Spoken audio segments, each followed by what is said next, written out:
இந்திய சமூக நீதி இயக்கத்தின் தலைவரும் இவாஞ்சலிக்கல் சர்ச் ஆஃப் இந்தியா பேராயருமான மறைந்த எஸ்ரா சர்க்குணம் அவரின் உடல் அரசு மரியாதையுடன் நல்லடக்கம் செய்யப்பட வேண்டுமென சிறுபான்மை மக்கள் நல கட்சியின் தேசிய தலைவர் திரு சாம் ஏசுதாஸ் கோரிக்கை வைத்துள்ளார். மறைந்த பங்காரு அடிகளார் மறைவிற்கு அரசு மரியாதை செய்திருப்பதை சுட்டிக்காட்டி அவர் வீடியோ காணொலி ஒன்றை வெளியிட்டுள்ளார். தமிழக அரசுக்கு சிறுபான்மை மக்கள் நல கட்சியின் சார்பாக கடந்த 2 நாட்களாக முதல்வருக்கு ஒரு கோரிக்கையை தொடர்ந்து வைத்துக் கொண்டிருக்கிறோம். ஆனால் தமிழக அரசு இன்று வரை எந்த அறிவிப்பையும் வெளியிடாதிருப்பது மிகவும் வருத்தத்துக்குரியது, கண்டனத்துக்குரியது. மறைந்த பேராயர் மேதகு எஸ்ரா சர்க்குணம் அவர்களுக்கு அரசு மரியாதையோடு அடக்கம் செய்ய வேண்டும் என்று சிறுபான்மை மக்கள் நல கட்சியின் சார்பாகவும் தமிழகத்தில் இருக்கிற அனைத்து கிறிஸ்துவ இயக்கங்கள் மற்றும் கிறிஸ்துவ ஸ்தாபனங்கள் தலைவர்கள் மூலமாக தொடர்ந்து நாங்கள் வலியுறுத்தி கொண்டே இருக்கிறோம். ஆனால் அரசு இதுவரை கவனம் செலுத்தவில்லை. ஆனால் இது கிறிஸ்தவர்கள் இந்த சிறுபான்மை மக்களுடைய வாக்குகளை வென்றெடுத்த இந்த அரசு சிறுபான்மை மக்களுடைய குரலுக்கு எந்த ஒரு மரியாதையும் தரவில்லை என்பது இந்த இடத்திலே கவனிக்கத்தக்கது. கடந்த சில நாட்களுக்கு முன்பாக மரித்த ஆதிபராசக்தி பீட சித்தர் மேல்மருவத்தூரில் இருக்கிற பங்காரு அடிகளார் என்பவர் மரித்த போது அவருக்கு தமிழக அரசு ஓடி சென்று அரசு மரியாதை செலுத்தியது. ஆகவே இந்த தேசத்தில் என்ன நடக்கிறது? இந்துக்களுக்கு ஒரு நீதி, கிறிஸ்தவர்களுக்கு ஒரு நீதியா?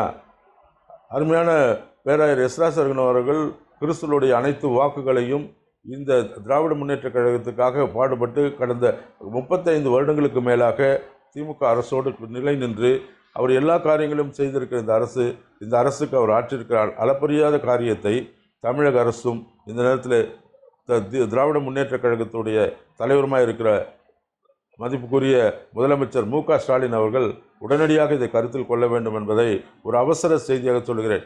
நாளை அவருக்கு அடக்க ஆராதனை இருக்கிறதுனால இதுவரை நீங்கள் அறிவிக்காதிருப்பது தமிழகத்தில் இருக்கிற கிறிஸ்துவர்கள் எல்லாம் மிகவும் மனவேதனைப்பட்டிருக்கிறோம்.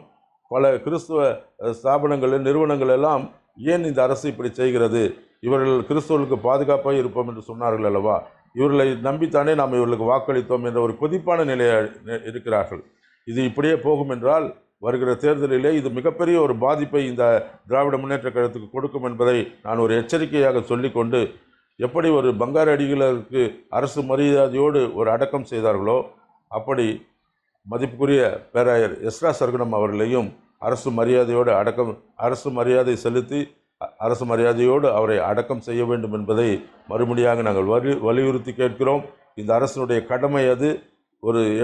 ஒரு கண்ணில் வெண்ணையும் ஒரு கண்ணில் நெய்யும் என்று சொல்லுவார்கள். அப்படி சுண்ணாம்பு என்று சொல்லுவார்கள். அப்படி ஒரு இந்து சாமியார் இறந்தால் அவருக்கு அடக்க ஆராதனைக்கு இதே திராவிட முன்னேற்ற கழக அரசு செய்யும். ஆனால் உங்களோடு நின்ற ஒரு கிறிஸ்துவ பேராயருக்கு நீங்கள் அதை செய்ய மாட்டீர்கள், இதுவரைக்கும் மௌனம் சாதிப்பில் என்று சொன்னால் நாங்கள் என்ன கிறிஸ்துவர்கள் எல்லாம் இன்னும் என்ன நினைத்து கொண்டிருக்கிறீர்கள்? எங்களுடைய ஓட்டுகள் மட்டும் உங்களுக்கு தேவை, ஆனால் எங்களுடைய தலைவர்களை நீங்கள் மதிக்க மாட்டீர்கள், எங்களுக்கு எந்த ஒரு மரியாதையும் இல்லை என்பதைத்தான் இதை காட்டுகிறது.